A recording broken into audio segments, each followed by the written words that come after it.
दर्शकों नमस्कार। Hope all is good. दर्शकों, आज बात कर लेते हैं प्रेम संबंधों की,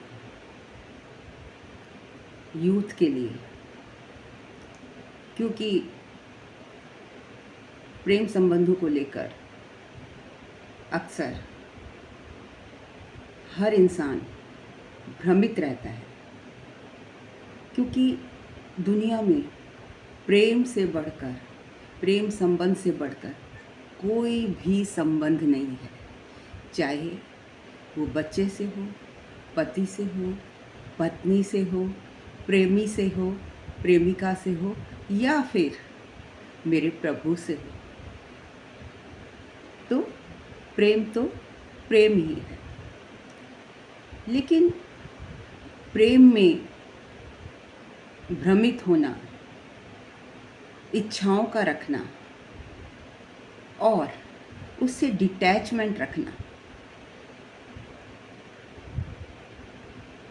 कौन शो करता है? देखिए, मैंने यहाँ डिटैचमेंट वर्ड बोला है, तो यहाँ पर जो मैं डिटैचमेंट बोल रही हूँ, केतु के बारे में बोल रही हूँ। मतलब केतु अटैचमेंट रखता है आंतरिक जर्नी पर, डिटैचमेंट रखता है बाह्य जर्नी पर। मतलब उसको बाहर की चीज़ों से कुछ लेना देना नहीं है। उसको मालूम है उसने क्या कर्मास किए हैं और क्या करने के लिए वो इस संसार में आया है। Ketu is so clear about his destiny and his AIIMS.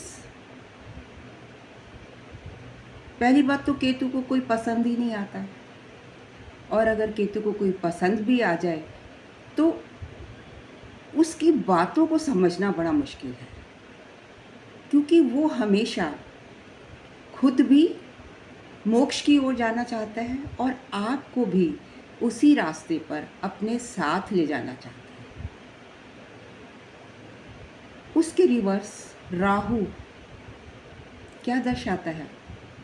वो बाह्य जगत से जुड़ा हुआ है, इच्छाओं को कारक है। वो हमारी इच्छा को दर्शाता है, इच्छा शक्ति को मंगल दर्शाता है। लेकिन हमारी इच्छाओं को कौन दर्शाता है? राहु। वो बाह्य जगत से जुड़ा हुआ है।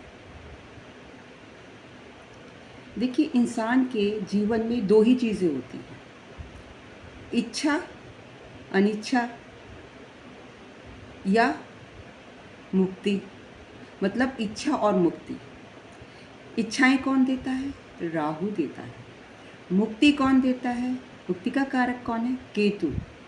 इसका मतलब तो ये हुआ कि ये जो हेवनली प्लैनेट्स हैं, जो कि नोड्स कहते हैं जिनको, जो नज़र नहीं आती, शैडोई प्लैनेट्स हैं, तो हमारा जीवन, जो भी हमारे प्लैनेट्स हैं, बाकी के जो बचे हुए 7 प्लैनेट्स हैं, वो इनके इर्द गिर्द ही घूमते हैं। मतलब हमारे जीवन में है क्या? इच्छा या मुक्ति। बीच में रहेंगे तो इंसान मतलब सस्टेन नहीं कर पाता। जब जो इंसान ना मुक्ति की ओर जाएगा ना इच्छा की ओर जाएगा, तो वो तो एक सेपरेट ही डिप्रेशन का मोड अडेप्ट कर लेगा। तो इन्हीं दो चीज़ों पर राहु और केतु ऐसे प्लैनेट हैं कि इन्हीं पर हमारा जीवन घूमता है। दो धुरियाँ ऐसी हैं जिन पर हमारा जीवन आश्रित है। बाकी के प्लैनेट्स भी इनके आधार पर ही होते हैं, जबकि इनका हम कहते हैं कि हमारी लाइफ में ये नज़र नहीं आते, शैडो ही हैं, बट बहुत बड़ा अस्तित्व है। ये आपको फर्श से अर्श तक पहुंचा सकते हैं और अर्श से फर्श पर गिरा सकते हैं। देखिए, राहु क्या है? इसका विज़न इतना बड़ा है कि ये छोटी मोटी बात तो सोचेगा ही नहीं। जहाँ भी जाएगा उस चीज़ को बढ़ा देगा, कई गुना एक्सपेंड कर देगा, चाहे वो प्यार हो, चाहे वो भ्रम हो, चाहे वो टॉक हो, चाहे वो पैसा हो, चाहे वो नुकसान हो, जो कुछ भी हो, चाहे वो स्पिरिचुअलिज्म हो, मतलब हर फील्ड ऑफ लाइफ में राहु का एक अपना बहुत बड़ा महत्वपूर्ण स्थान है। मतलब अगर मान लीजिए आप कोर्ट रूम में गए और कोई लिटिगेशन है, आपके बाकी के प्लैनेट्स अच्छे बैठे हैं, मंगल, मरकरी, मंगल करेज दे रहा है, मरकरी आपको स्पीच दे रहा है, और जुपिटर आपको विजडम दे रहा है, मरकरी इंटेलेक्ट दे रहा है, सैटर्न आपको न्याय दे रहा है, जुपिटर भी जस्टिस दे रहा है। तो इस तरीके से अगर वहाँ पर आपने केस जीतना है और आपकी कुंडली में राहु स्ट्रॉन्ग है, तो आपको, आप समझ लीजिए 50% केस तो आप निकलते ही जीत गए। कैसे? ये बहुत बड़ा, मैंने कहा ना, हर चीज़ को बढ़ा देता है, बहुत बड़ा डिप्लोमेट है। आपका कोई केस लगा है ना, झूठे को सच और सच को झूठ बनाना इसको आता है। जज की आंखों पे ऐसा पर्दा डाल देता है, भ्रमित करता है ना, ये उसको भ्रम में डाल देगा कि जो मैं कह रहा हूँ वही सच है, और 2 मिनट के लिए आपको मैजिक, ये मैजिक से भी जुड़ा हुआ है, तंत्र मंत्र से जुड़ा हुआ है, आपको ऐसा लगेगा कि आप उसकी बातों में मोहित हो जाएंगे, मंत्र मुग्ध हो जाएंगे। जो शब्द वो बोल रहा होगा, सब शब्दों के जाल फेंकता है वो, डिप्लोमेसी है उसमें। और आपको लगभग केस को, अगर केस में जान है और बाकी के प्लैनेट्स अच्छे हैं, तो राहु बहुत हद तक मदद करता है। मतलब अगर आपकी जो अगेंस्ट पार्टी है उसके 10 नेगेटिव पॉइंट्स हैं, तो ये उसको करोड़ों गुना बढ़ा सकता है, इतनी पावर है इसमें। और उस वक्त इसको झूठ बोलते हुए कुछ भी नहीं फील होता, क्योंकि ये सोचता है मैंने तो बाय हुक और क्रुक सक्सेस पानी ही पानी है। मान लो किसी से प्रेम संबंध हो गए, आपको ऐसा लगेगा कि इससे ज़्यादा दुनिया में प्रेम करने वाला मुझे कोई है ही नहीं। मैंने कहा ना कि राहु चीज़ों को बढ़ा देता है। प्रेम संबंध है, ऐसी चलो डार्लिंग, चलो घूमने चलते हैं, चलो वहाँ पर शॉपिंग करते हैं, बोलो क्या पसंद है, क्या खाओगी। इस तरीके से आपको ना मंत्र मुग्ध कर देगा, और आप इसकी आंखों में देखते रहोगे और पागल हो जाओगे। चाहे पीछे से जाकर ये आप पर वार ही कर दे, मतलब यहाँ आपसे बातें कर रहा है, धोखा भी दे सकता है ये। जब चंद्रमा के साथ राहु और चंद्रमा मिल जाते हैं तो धोखा दे सकता है आपको। क्यों? कि देखिए ये डिप्लोमेसी है इसमें। और चंद्रमा की तो स्टोरी आपने पढ़ी ही है। चंद्रमा ने बृहस्पति की पत्नी को किडनैप कर लिया था, एब्डक्ट कर लिया था। तो इस तरीके से वो गुण चंद्रमा में हैं। तो जब राहु और चंद्रमा मिलते हैं, आपकी कुंडली में राहु और चंद्रमा का मेल है, और कोई आपका प्रेमी है, आपसे प्रेम कर रहा है, तो थोड़े से सतर्क होकर रहिए, बातों पर विश्वास कीजिए, लेकिन भगवान ने बुद्धि दी है ना, उसका भी यूज़ कीजिए, विजडम का यूज़ कीजिए। तो आज हम यही पढ़ते हैं कि कौन सा ग्रह किसके साथ मिलकर कैसे प्रेम संबंध देगा। देखिए, अब राहु क्या है, मैं राहु के बहुत सारे सिग्निफिकेशंस हैं, लेकिन जो मेरा टॉपिक है उसके अकॉर्डिंग ही मैं उसको कोट करूँगी। सैनिटरी वर्क, मतलब सैनिटेशन से जुड़ा हुआ, जो हमारी सोसाइटी में, हमारे घर में, आसपास जो क्लास 4 स्वीपर्स वगैरह हैं, वो सब राहु की कैटेगरी में आते हैं। बट मैंने कहा ना, राहु किसी भी तरीके से कमा लेगा। अब लोग ज़्यादातर लोग सोचते हैं कि ये काम नीचा है। देखिए, कोई भी काम छोटा या बड़ा नहीं है। अब जितने भी पब्लिक कन्वीनियंसेस हैं, शौचालय खुले हुए हैं, वो राहु गवर्नड व्यक्ति का ही दिमाग था। उसने सोचा कि यहाँ पर सोच बदलने की बात है। अगर क्योंकि राहु है, उसको केतु देख रहा है, तो अगर आप केतु की इंटेंशन से चल रहे हो और अपना विज़न साथ रख रहे हो, तो आप कहते हो कि राहु केतु, अगर हमने राहु को साथ लिया, केतु, देखिए दोनों मिलकर काम करते हैं, हेड और आपका जो लोअर पार्ट है। जब तक वो मिलने की कोशिश करते हैं, तो दोनों एक दूसरे के कोलैबोरेशन में अगर काम करते हैं, तो आपको ज़रूर सक्सेस मिलती है। तो केतु ने कहा राहु को कि देखो, सबसे पहले आप ये सोचो कि दुनिया का भला कैसे होगा। अगर आपने अपनी intention, Ketu is what? Ketu is intention. अगर आपने अपनी इंटेंशन को दूसरों के भले के लिए एक विचारधारा दे दी, तो सक्सेस तो मिलनी ही मिलनी है।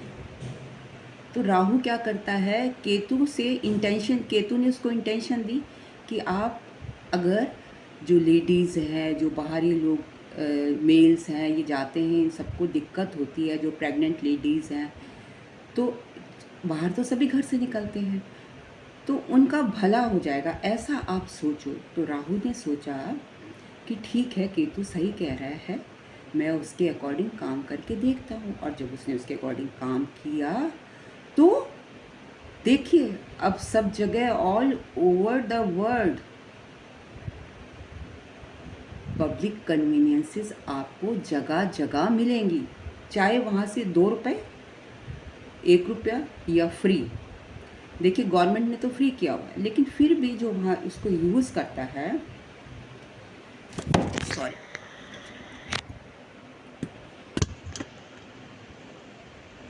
जो उसको यूज़ करता है, वो 2 रुपये, 4 रुपये, 5 रुपये, 10 रुपये देकर जाता है। लेकिन पब्लिक कितनी है, और हर वो व्यक्ति जो बाहर निकलता है, उसकी ये ज़रूरत, नीड बन जाती है।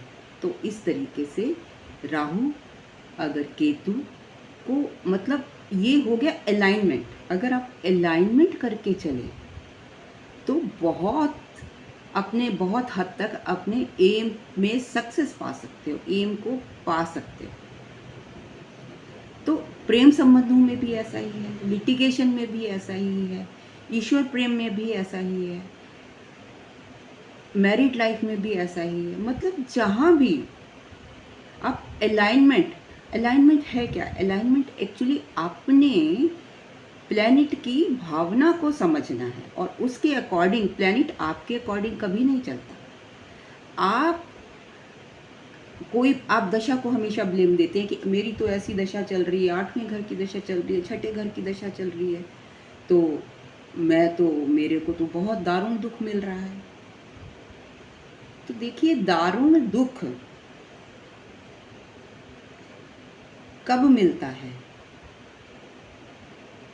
जब अपने विचारों को आप स्थिर नहीं करते।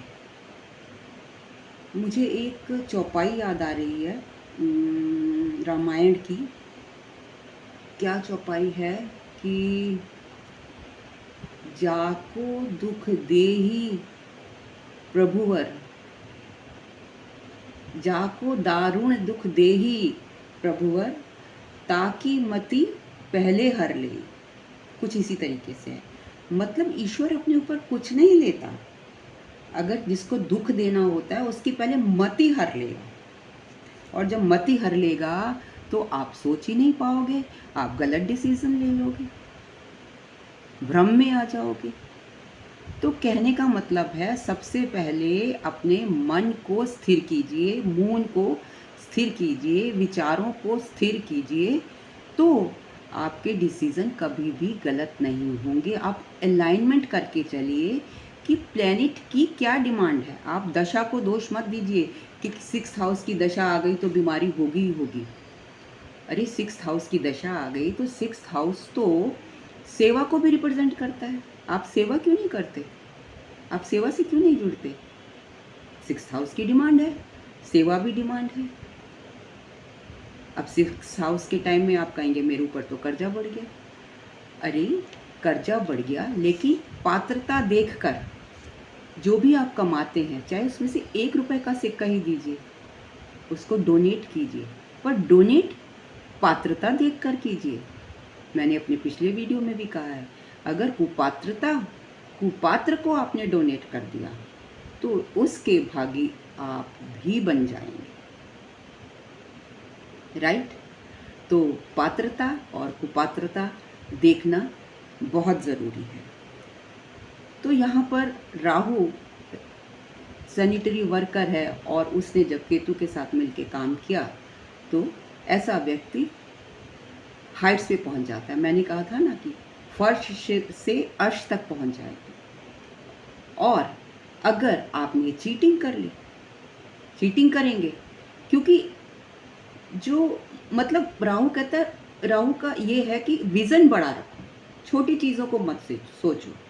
लेकिन केतु का जस्ट अपोजिट है। केतु कहता है छोटे से शुरू करो, एकदम से ऊपर वाली सीढ़ी की तरफ मत देखो। ऊपर वाली सीढ़ी पे तो आप खुद ब खुद पहुंच जाओगे। तो उसने छोटा काम शुरू करवाया कि विज़न बड़ा रखो पर काम छोटे से करो। पहले 1 खुला होगा, 2 खुले होंगे, और देखिए फिर खुलते खुलते कितने सैनिटरी सेंटर्स खुल गए हैं। जितना भी सैनिटरी वर्क का काम है वो राहु से जुड़ा हुआ है। तो और जुपिटर क्या है? जुपिटर जीव है, मतलब हम स्वयं जीव हैं। जो हमारी मतलब आत्मा है वो सूर्य को दर्शाती है, लेकिन जो जीव है, जो हमारी सांस चल रही है या हम हैं, वो जीव आत्मा जुपिटर दर्शाता है। जुपिटर डिवाइन ब्लेसिंग्स है, जुपिटर हमारे फादर हैं, जुपिटर एल्डरली पीपल हैं, जुपिटर डिवाइन ब्लेसिंग है, जुपिटर हमारा लक फैक्टर है, जुपिटर हमारी प्रॉस्पेरिटी है, जुपिटर हमारी ग्रोथ है, जुपिटर हमारी वेल्थ है, जुपिटर एक्सपेंशन है, प्रोटेक्शन है। ऑल दीज थिंग्स ये सब कौन देता है? जुपिटर देता है। और सैटर्न कर्म कारक है, न्याय का देने वाला है, सिग्निफिकेटर ऑफ कर्मा, हमारे कर्मों के अकॉर्डिंग हमें फल देता है। प्रोफेशन, हमारे employees, hard work is related to Saturn. Servant है, वो सेवक है।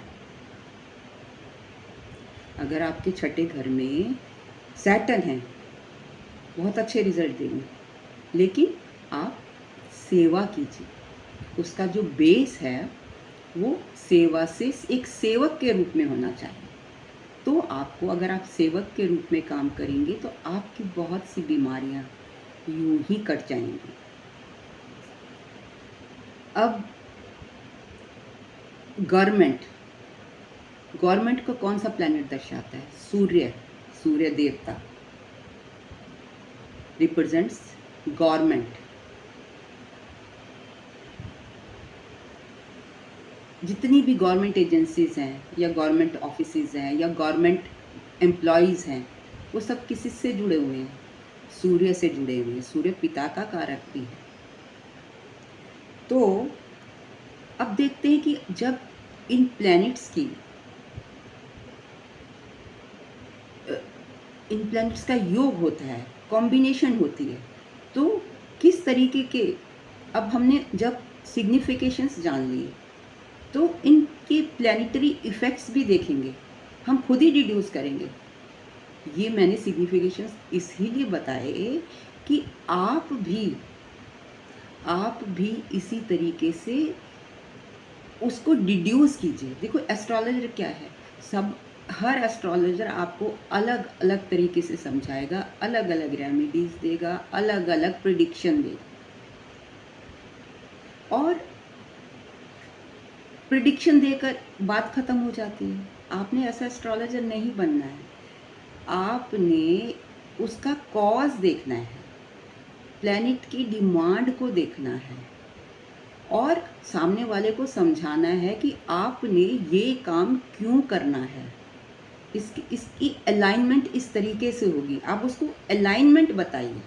क्योंकि ठीक है, दशा भी है, काल से बड़ा कोई नहीं है, डेस्टिनी क्यों आपकी कोई नहीं चेंज कर सकता, लेकिन उसको कंट्रोल तो कर सकते हैं।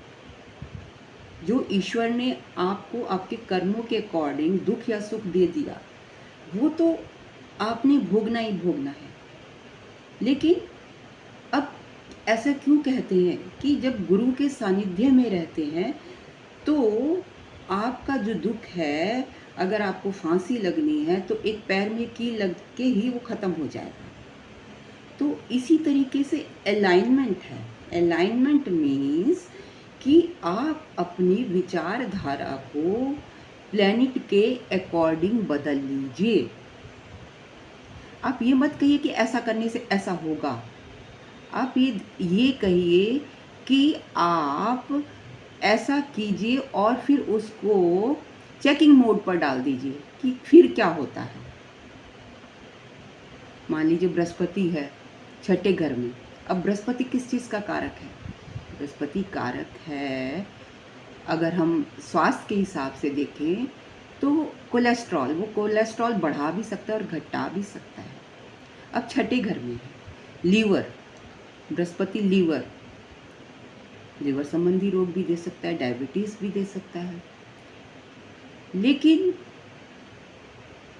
अब जो जैसे डॉक्टर है वो देखकर डायग्नोज करके फिर मेडिसिन देता है, आपका काम भी यही है। आप एक डॉक्टर हो, आप पहले डायग्नोज करो, आप उसको ना चेकिंग मोड पर डालो।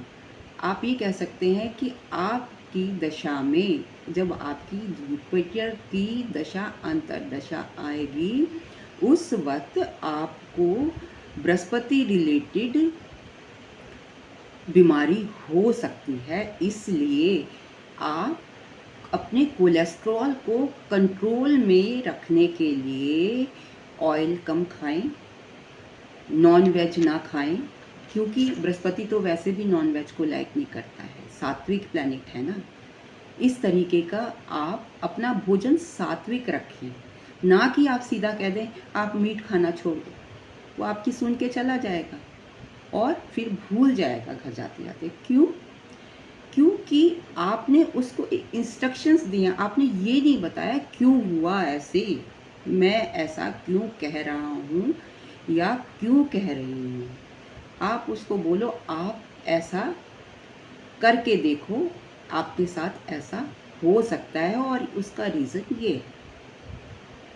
तो आपको अपने आप को अलाइन करना है कि इन फ्यूचर आपको वो अपने जुपिटर को बैलेंस करना है, सो दैट कि दशा भी आए तो वो एक कांटा बन के रह जाए। अगर आपकी बीमारी बहुत एग्रेशन होना है तो वो इतनी सी होके ख़त्म हो जाए। तो इस तरीके से आप अपने प्लैनेट्स को अलाइन कर सकते हैं। अब देखिए, राहु मैंने आपको सैनिटेशन का कारक बताया, मतलब सैनिटरी वर्क से जुड़ा हुआ है। उसके साथ सूर्य मिल जाए, जो कि मैंने आपको बोला कि गवर्नमेंट को रिप्रेजेंट कर सकता है। तो राहु और सन यहाँ पर आपको क्या काम दे सकते हैं, ऐसा व्यक्ति किस फील्ड में जा सकता है।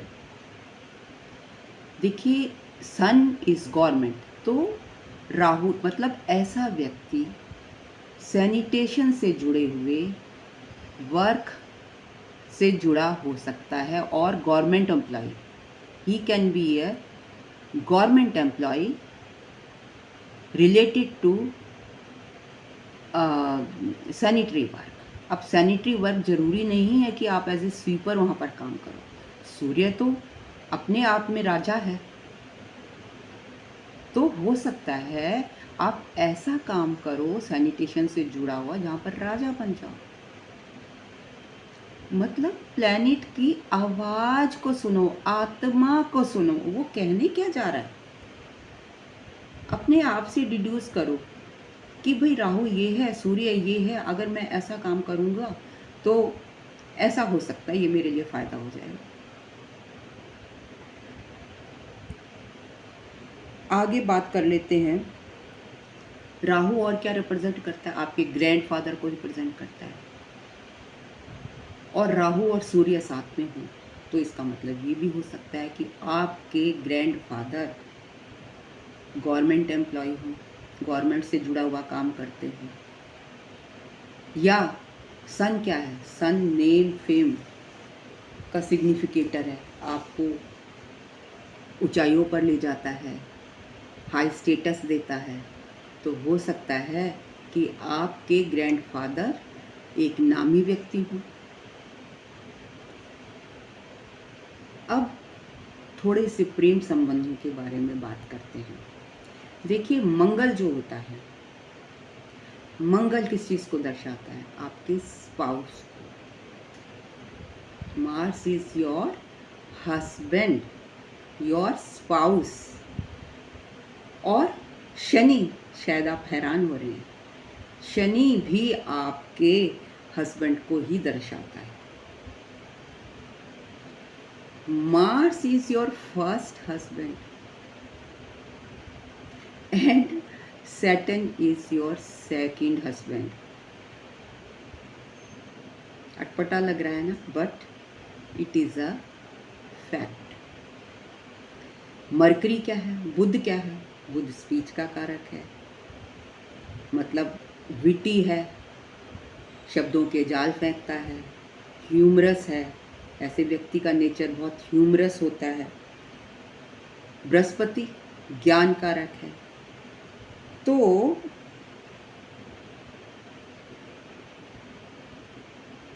अगर आपका मरकरी अच्छा है तो ये आपको, ये विद्या कारक भी है। तो मरकरी अच्छा होने से आप विद्या तो ग्रहण कर लोगे, किताबों की किताबें पढ़ डालोगे, लेकिन ज्ञान कौन देगा? बात यहाँ आती है। देखो, विद्या और ज्ञान दोनों में बहुत फर्क है।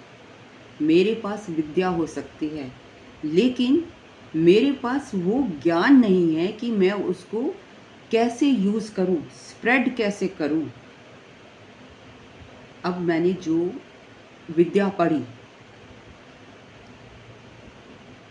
एस्ट्रोलॉजी पढ़ी या ऑकल्ट साइंस पढ़ी या ईश्वर के बारे में पढ़ा या रेकी सीखी या मेडिटेशन की, जो भी मैंने किया, जब तक मैं बृहस्पति का यूज़ नहीं करूँगी, Brihaspati is a teacher, Jupiter is a teacher, तो मैंने बृहस्पति का, मरकरी ठीक है, मरकरी मेरा नवांश में डेबिलिटेटेड है, लेकिन जुपिटर एक्सॉल्टेड है। तो यहाँ मुझे अब देखो दशा मेरी कौन सी चल रही है? मरकरी की। बट मैं आप लोगों को टीच कर रही हूँ, क्यों? क्योंकि मेरा जुपिटर एक्सॉल्टेड है और 8वें घर से 10वें घर में जाकर एग्जॉल्ट हुआ है। तो उसने एक तरीके से मेरा को टीचिंग की तरफ, मरकरी रिलेटेड, 8वें घर रिलेटेड प्रोफेशन की तरफ भेज दिया। इसीलिए मैं आप लोगों को ये ज्ञान दे पा रही हूँ। अब पढ़ा हुआ तो मैंने बहुत पहले से था, बहुत सालों से पढ़ा हुआ था, मुझे नॉलेज भी थी, मैं पढ़ती भी रहती थी, मैं लोगों को बताती भी रहती थी। लेकिन सोशल मीडिया पर आने का मुझे किसने प्रेरित किया? राहु ने और मेरे मरकरी ने, प्लस जुपिटर ने मुझे मदद की कि मैं आप लोगों को वो ज्ञान स्प्रेड करूं। तो इसलिए मेरी आप सब लोगों से हाथ जोड़कर प्रार्थना है कि आप मुझे मोटिवेट करते रहेंगे, तो मेरे अंदर से मेरा ज्ञान आप तक पहुंचता रहेगा। देखिए, मरकरी जो है वो अगर 8वें घर में है तो आपको डीप नॉलेज देता है, मतलब पृथ्वी के अंदर के नीचे का ज्ञान देता है, पाताल लोक का ज्ञान देता है, हिडन चीज़ों के बारे में बताता है। तो मैं इसीलिए कहती हूँ कि आप मेरे साथ जुड़े रहिए कि जब मैं आपसे बात कर रही हूँ उस वक्त मुझे ये नहीं पता होता कि वो मुझसे क्या बुलवाएगा। मैं उसके आदेश पर, मरकरी और बृहस्पति के आदेश पर I am able to speak to you. और इसलिए अगर कोई त्रुटि हो जाए तो प्लीज़ मैं क्षमा याचना चाहती हूँ आपसे। तो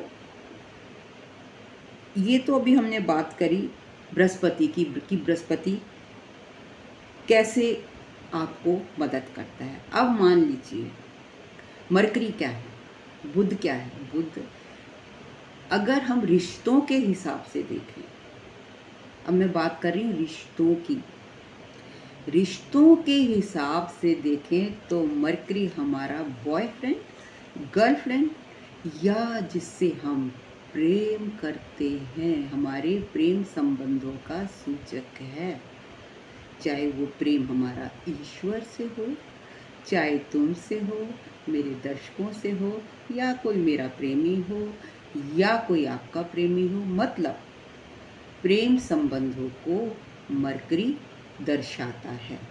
अब देखते हैं कि मरकरी दूसरे प्लैनेट के साथ मिलकर कैसे इफेक्ट देगा। और मरकरी जब तक, मतलब मरकरी बिहेव करता है सिचुएशन के अकॉर्डिंग, जिस प्लैनेट के साथ हो जाता है, जिसके साथ बैठता है, जिस हाउस में होता है, मतलब थाली का बैंगन है,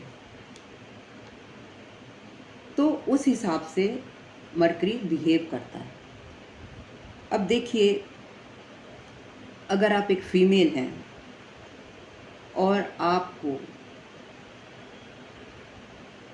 किसी से प्रेम हो गया है, तो वो कौन रिप्रेजेंट कर रहा है? वो मरकरी रिप्रेजेंट कर रहा है। अब ज़रूरी तो नहीं कि जिससे आप प्रेम कर रहे हैं उसी से आपकी शादी हो।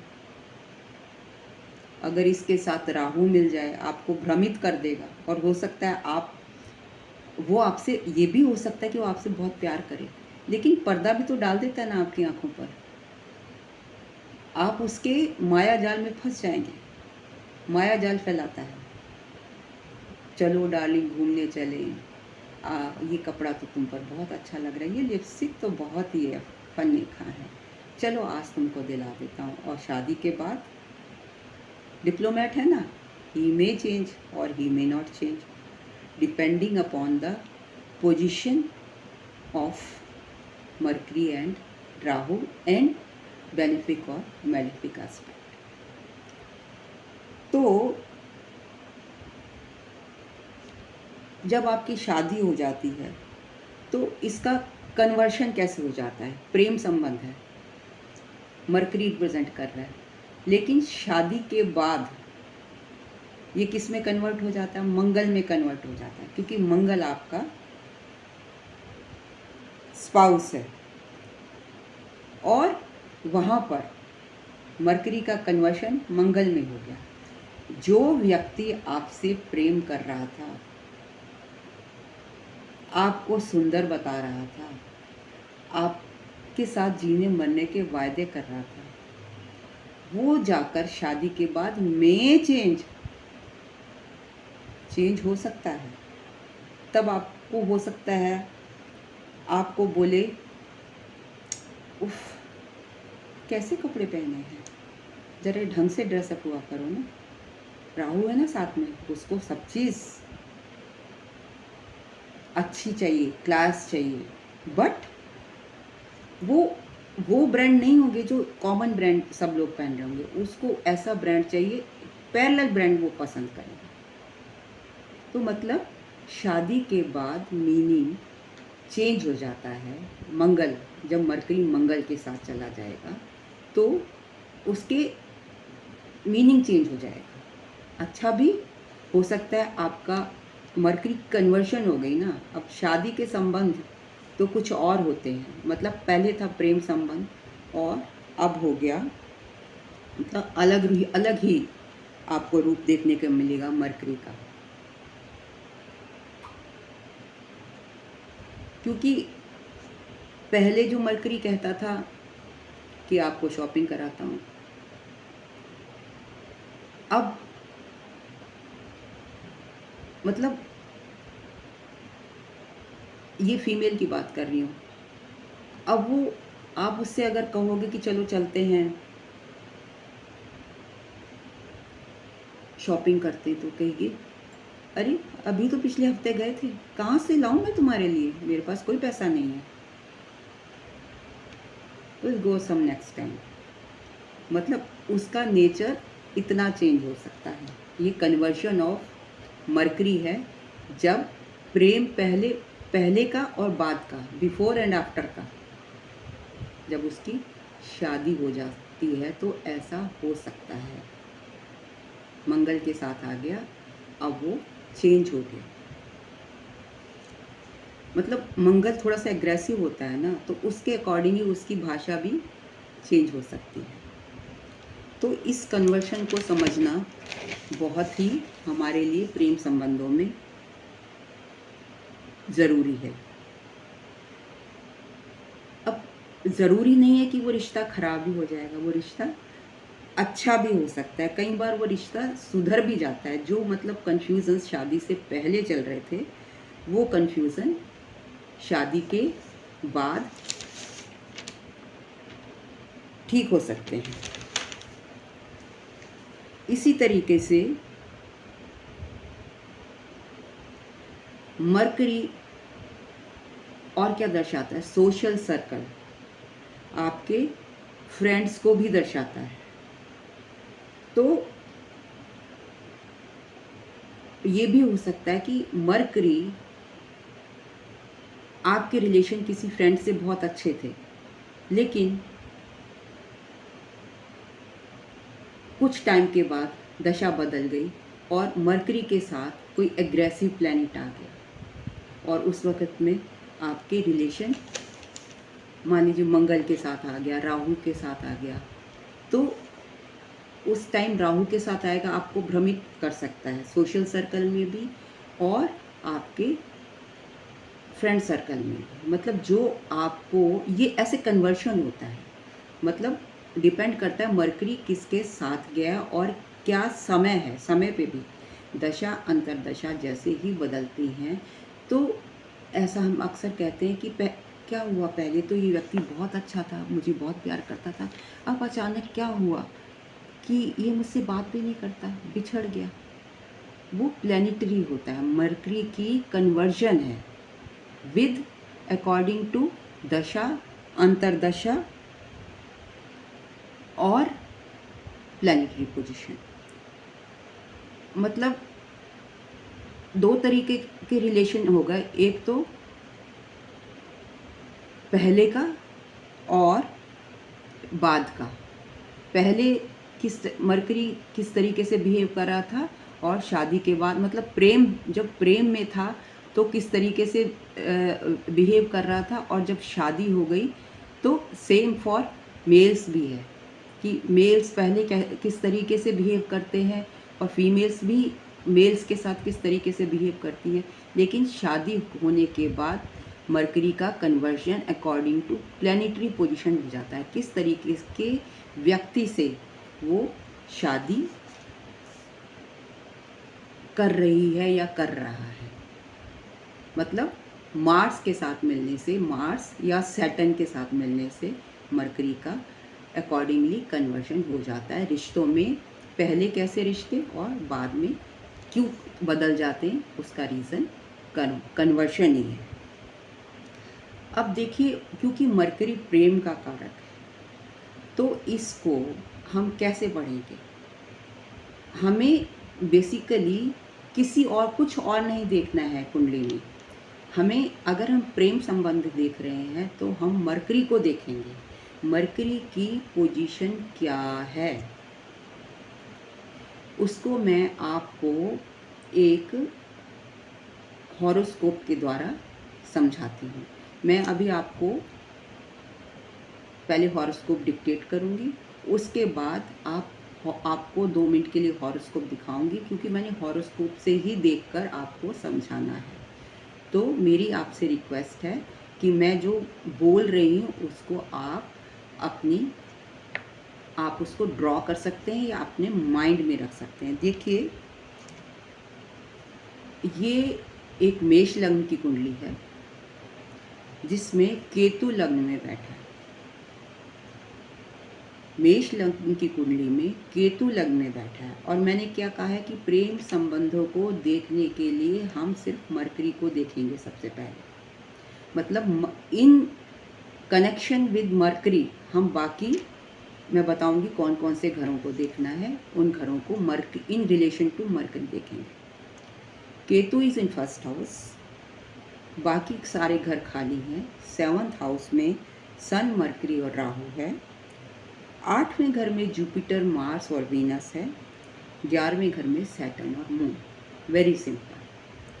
Ketu in first house, Sun, Mercury and Rahu in 7th house, Jupiter, Mars and Venus in 8th house, Saturn and Moon in 11th house. मैं आपको 1 मिनट के लिए कुंडली दिखा भी देती हूँ। देखिए, आप इसको ड्रॉ कर लीजिए। केतु फर्स्ट में, सन, मरकरी, राहु 7th में, जुपिटर, मार्स, वीनस 8th में और सैटर्न और मून 11th में। देखिए, आमतौर पर रिलेशनशिप में 2 तरह के पहलू होते हैं, पहले और बाद में। और ये सभी ने एक्सपीरियंस किया होगा कि जो प्रेम और विवाह के बीच का जो टाइम होता है, मतलब शादी होने से पहले और शादी होने के बाद लगभग रिलेशनशिप बदल जाती है। 2 पहलू हो जाते हैं, क्योंकि पहले तो कोई रिस्पॉन्सिबिलिटी नहीं होती, फोकस सारा हमारा मरकरी के ऊपर होता है और प्रेम मरकरी पर ही डिपेंड करता है। बाद में वो मंगल बन जाता है, मतलब मंगल जैसा बिहेव करना शुरू करता है, क्योंकि मरकरी जिसके साथ भी जाता है उस जैसा बिहेव करने लगता है, और मंगल इज योर स्पाउस। तो स्पाउस के साथ आपका बिहेवियर जो है बदल जाता है लगभग। इसी तरीके से अगर किसी की सेकंड मैरिज है तो अकॉर्डिंगली शनि के साथ। अब रिलेशनशिप को कौन कौन सा घर दर्शाता है? देखिए, पहला, 5वां, 9वां और दूसरा 12वां, पहला और 7वां। तो प्रेम संबंधों में हमने मरकरी जो इसका कारक है उससे इन घरों को स्टडी करना है। हमने मरकरी पर ही फोकस करना है कि मरकरी से पहले 5वें 9वें घर में क्या है, और दूसरे और 12वें घर में क्या है, क्या स्थिति, कौन से ग्रह हैं, और 1 और 7 में। तो यहाँ मैं ये भी बताना ज़रूरी समझूंगी कि 2 तरह के प्लैनेट होते हैं, एक डेस्टिनी मेकर और एक डेस्टिनी ब्रेकर। अब यहाँ पर हम देखेंगे कि जो मैंने घर बताए हैं उनमें डेस्टिनी मेकर आ रहे हैं या डेस्टिनी ब्रेकर आ रहे हैं, ये तो खैर मैं एग्जाम्पल बता रही हूँ। आप अपने हॉरोस्कोप में ये चेक कीजिएगा, चेकिंग मोड पर डाल दीजिए, यही अलाइनमेंट है। आप ये किसी को मत कहिए कि ऐसा होगा, ऐसा हो सकता है, क्योंकि आपने उसको चेकिंग मोड पर डाला है, अलाइनमेंट मोड पर, कि अगर आप ऐसा करेंगे तो ऐसा होने की संभावना है। क्योंकि वो तो होगा ही होगा जो डेस्टाइंड है, लेकिन आपने एक अवेयरनेस क्रिएट कर दी कि देखो ग्रह ये कह रहे हैं, ग्रहों की मांग ये है, आपकी दशा अच्छी या बुरी है, लेकिन गॉड ने, भगवान ने आपको एक फ्री विल भी तो दी है, आप उसका यूज़ नहीं कर सकते। अगर आपने अपने कर्मास बैलेंस करना है, मुक्ति की ओर जाना है, तो आपको ज़ीरो बैलेंस कर्मों का करना पड़ेगा, चाहे वो प्रेम संबंध हो, चाहे वो लड़ाई झगड़ा हो, चाहे वो एब्यूज़ हों, किसी भी टाइप के कर्मास हों, उनको आपने अपनी तरफ से अगर ज़ीरो करना चाहते हो, तो आपने अपने मून को, अपने चौथे घर को, मेंटल स्थिति को बैलेंस करके, अपने विचारों को बैलेंस करके, अपने प्लैनेट्स को अलाइन करके चलोगे, तो आई एश्योर यू कि आप मुक्ति की तरफ धीरे धीरे बढ़ते चले जाओगे। और जिस दिन आपका बैलेंस ज़ीरो हो गया, तब आपको मुक्ति से कोई नहीं रोक पाएगा। तो देखिए, इस दुनिया में ना लिप्त नहीं होना, करना सब कुछ है, सरेंडर करके आप काम करो और उसको ईश्वर को सपोर्ट कर दो, सरेंडर कर दो। ये आप अपने आप मैं हटा दो, मैंने कुछ किया, मैं कुछ कर रहा हूँ। ईश्वर कहता है अगर तुम कर रहे हो और तुम कर सकते हो तो मेरी तो कोई ज़रूरत ही नहीं है। क्या ज़रूरत है ईश्वर की? कोई ज़रूरत नहीं। वो इंटरफेयर करेगा क्यों? वो तब आपकी मदद करता है जब आप कोई भी कर्म करके उसको कह देते हो ईश्वर आप ही की डायरेक्शन है, आप ही के सपोर्ट है, फल देना ना देना, मेरे को पनिशमेंट देना, जो भी है वो आपको सपोर्ट करता हूँ और उसको एक्सेप्ट करता हूँ। तो अगर आप ऐसा करेंगे तो आपका जीवन सफल हो जाएगा। तो चलिए आते हैं मुद्दे पर, प्रेम संबंधों पर। अगर हमने देखा कि मरकरी, मेष लग्न की कुंडली में सूर्य, मरकरी और राहु 7वें घर में बैठे हैं और कारक कौन है प्रेम का? मरकरी। अब मरकरी के साथ में कौन कौन बैठा है? सूर्य और राहु। सूर्य और राहु कौन है? डेस्टिनी ब्रेकर, मेकर नहीं है, मैंने बताया था। सूर्य, राहु, सन, सूर्य, राहु, केतु और मून, ये 4 प्लैनेट्स हैं जो डेस्टिनी ब्रेकर हैं। तो कौन बैठा है? Destiny breaker.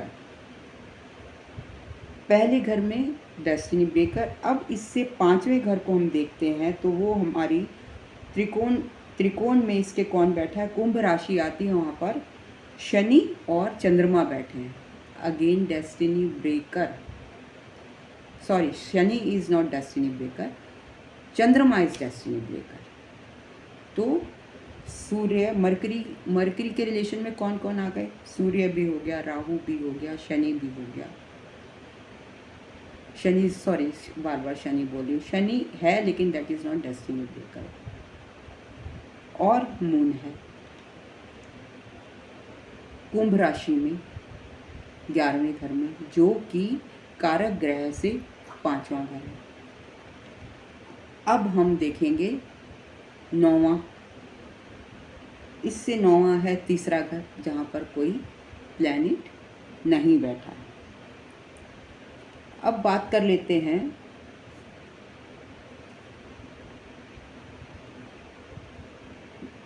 जो डेस्टिनी मेकर हैं, वो जुपिटर, वीनस, मरकरी, सैटर्न और मार्स, ये डेस्टिनी मेकर हैं।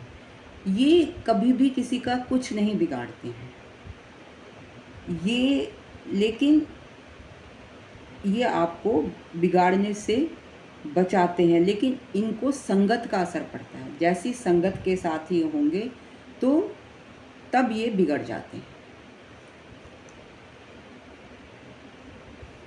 अब मरकरी यहाँ पर मरकरी से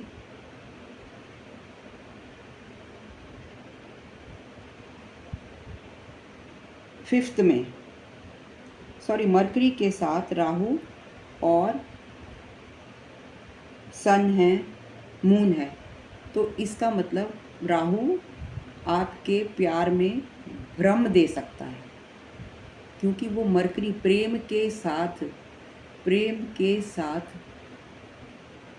आ गया। कौन? राहु आ गया। आपके प्रेम संबंधों को वो इनसिक्योरिटी दे सकता है। राहु क्या है? इनसिक्योर है, और भ्रम दे सकता है, कंफ्यूजन दे सकता है। केतु पहले घर में टेंशन दे सकता है, मेंटल टेंशन। हमने 1 मरकरी से 159 को पढ़ा, तो मतलब आप जिस व्यक्ति से प्यार कर रहे हैं वो आपको मेंटल टेंशन दे सकता है, कंफ्यूजन दे सकता है, आपको भ्रम में डाल सकता है, और आप में इनसिक्योरिटी भी आ सकती है।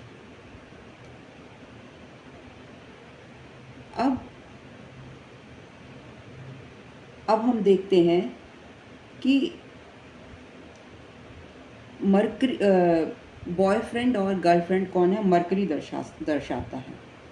तो इसका मतलब 100% है कि इस व्यक्ति को, जो इसका बॉयफ्रेंड है या गर्लफ्रेंड है, उसको लेकर इनसिक्योरिटी होगी ही होगी।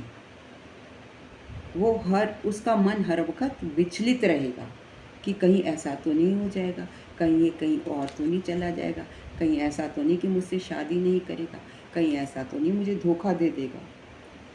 तो इस तरीका का कन्फ्यूज़न आपको हो सकता है। अब राहु हमेशा अपना विज़न बड़ा रखता है। राहु क्या है? बड़ा है, एक्सपेंड करता है हर चीज़ को, तो इसलिए। और मून क्या है? चीटर है। तो अब मरकरी का संबंध 5वें घर से मून के साथ हो गया, तो चीटिंग आ गई वहाँ से। और राहु क्या कर रहा है? भ्रमित कर रहा है, इनसिक्योर कर रहा है। तो इस तरीके से हम मरकरी के रिलेशन में फर्स्ट 159 को देखेंगे जब हम अपने प्रेम संबंधों के बारे में जानना चाहेंगे। अब दूसरे कौन से घर देखते हैं? दूसरा और 12वां। यहाँ पर अगर हम देखें तो दूसरे घर में कौन है? मरकरी से दूसरे घर में है Jupiter, Mars and Venus. Mercury से दूसरे घर में है जुपिटर, मार्स एंड वीनस। और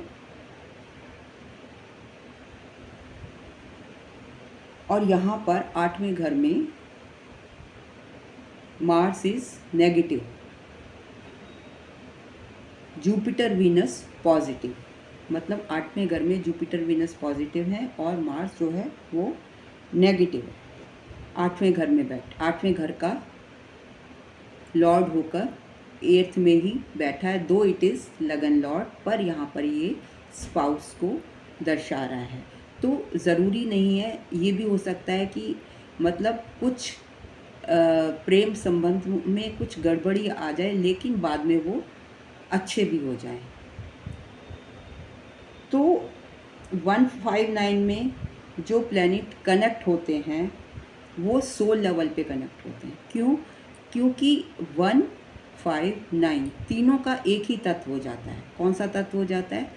फायरी, मतलब फायरी तत्व हो जाता है। तो इस वजह से वो सोल लेवल पर कनेक्शन शो करते हैं।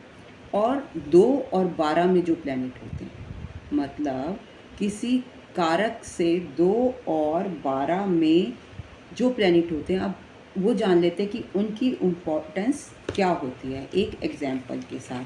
जैसे मान लीजिए कि कोई प्लैनेट चौथे घर में बैठा है, राइट? तो उससे 12वां कौन सा होगा? चौथे से 12वां होगा थर्ड हाउस, तीसरा घर। और उससे सेकंड कौन सा होगा? पाँचवा, मतलब 2 और 12 हम पोजीशन को देखते हैं तो 12वें घर को थर्ड हाउस रिप्रेजेंट कर रहा है अगर कोई चौथे घर में प्लैनेट बैठा है, और दूसरे घर को 5वां घर रिप्रेजेंट कर रहा है। तो यहाँ पे जो थर्ड हाउस है वो आपका पास्ट रिप्रेजेंट कर रहा है, मतलब पहले क्या हुआ होगा, पहले आप कैसे थे, मतलब पहले आपका संबंध कैसा रहा। और जो इस 5वां घर है वो फ्यूचर हो गया, मतलब वो आपको बताएगा कि आपने आपके फ्यूचर में क्या हो सकता है। मतलब third is showing past for the 4th house and 12th is showing the future, और जो 4th इटसेल्फ है वो प्रेजेंट है, मतलब प्रेजेंट, पास्ट, प्रेजेंट, फ्यूचर, इस तरीके से देखा जाता है। मतलब आगे ये प्लैनेट आप क्या करेगा आपके फ्यूचर में। तो अगर कोई भी प्लैनेट, अगर हम प्लैनेट वाइज देखें तो जो प्लैनेट 12th में होता है, कारक से 12th में जो प्लैनेट होता है उसकी बात करें तो वो 25% अपने 25% इफ़ेक्ट देता है, और जो सेकंड में बैठा होता है वो कितने देता है, 75%। मतलब सेकंड इज मोर इम्पॉर्टेंट, जो आपसे वो आपका फ्यूचर बताएगा।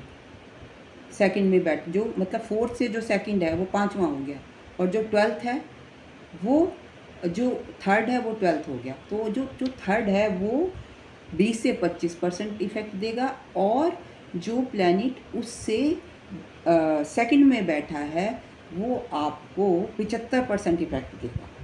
मतलब और जो कारक ग्रह के ठीक सामने, कारक ग्रह कहाँ है, 7वें घर में बैठा मरकरी, उसके जो ठीक सामने बैठा है वो 70% इफेक्ट डालता है। तो आपको इन बातों को भी ध्यान में रखना है। लेकिन एक बात आपको याद रखनी है कि हर कारक ग्रह से second house gives a big information, vital information. मतलब किसी भी कारक ग्रह से दूसरे घर में बैठा हुआ प्लैनेट आपको उस प्लैनेट के बारे में बहुत बड़ी इंफॉर्मेशन देता है, इम्पॉर्टेंट इंफॉर्मेशन आपको बताता है।